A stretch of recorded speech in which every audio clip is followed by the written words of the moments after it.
le monde, bienvenue à un guide de chez PCLSQ. Aujourd'hui, on va voir la souris de la compagnie Kida X08.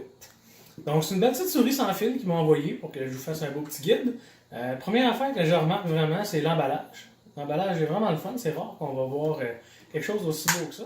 Donc si on ouvre l'emballage avec les 4 petites clips, on peut ensuite voir la souris qui est très bien protégée dans son foam qui est ici. Donc on peut enlever la souris.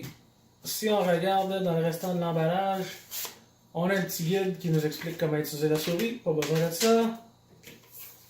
Et puis, c'est tout. On a une belle petite emballage. Après ça, on a une belle petite boîte pour les cadeaux, peu importe. Ça, on va maintenant à la souris. La souris a un petit adapteur que j'ai déjà pris la peine de brancher dans mon ordinateur en arrière ici. Elle est vraiment pas trop petite, pas trop grosse, c'est juste une bonne qualité. Et puis quand on va cliquer, je sais pas si vous entendez ça, on entend quasiment rien. Donc c'est super silencieux. Une bonne affaire avec cette souris, c'est qu'elle a 3 modes. Donc on a le mode On, qui va allumer la souris. On a le mode Off, évidemment, qui va fermer la souris. Mais on a aussi le mode On avec du Power Saving qu'il appelle. Donc ça va faire en sorte qu'il ne faut pas changer les batteries aussi souvent. Ça va allumer toutes les lumières. Et puis quand on n'utilise pas la souris, elle va se mettre en mode veille. Donc on n'aura jamais aucun problème d'obligé de changer de souris tous les jours. Un peu comme ma Logitech G700S. Souris que j'adore, mais il faut que je change la batterie tous les jours. Donc celle-là ici, la batterie va nous durer beaucoup plus longtemps. Quand on l'utilise, vraiment j'ai remarqué aucune différence entre mes deux souris. C'est sûr, la seule différence c'est ma main, comment elle est dessus.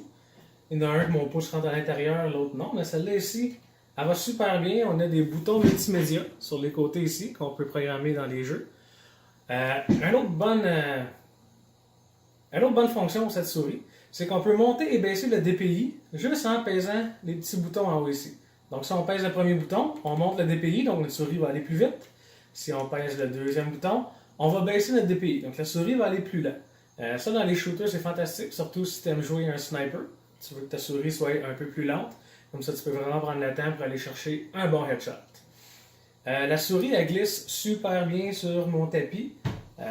Au début, je pensais qu'elle allait pas trop bien, mais vous allez voir, il y a des petits plastiques sur les tapis. Donc, il faut enlever les plastiques, après ça, elle glisse super bien. J'ai aucune interférence. Je peux avoir mes deux souris pluguées en ce moment. Tout va super bien. Donc, pour le prix de 20$, si vous cherchez une souris, vous ne voulez pas aller dans un gros modèle, je vous le conseille très très fortement. Salut, à la prochaine! Let it go.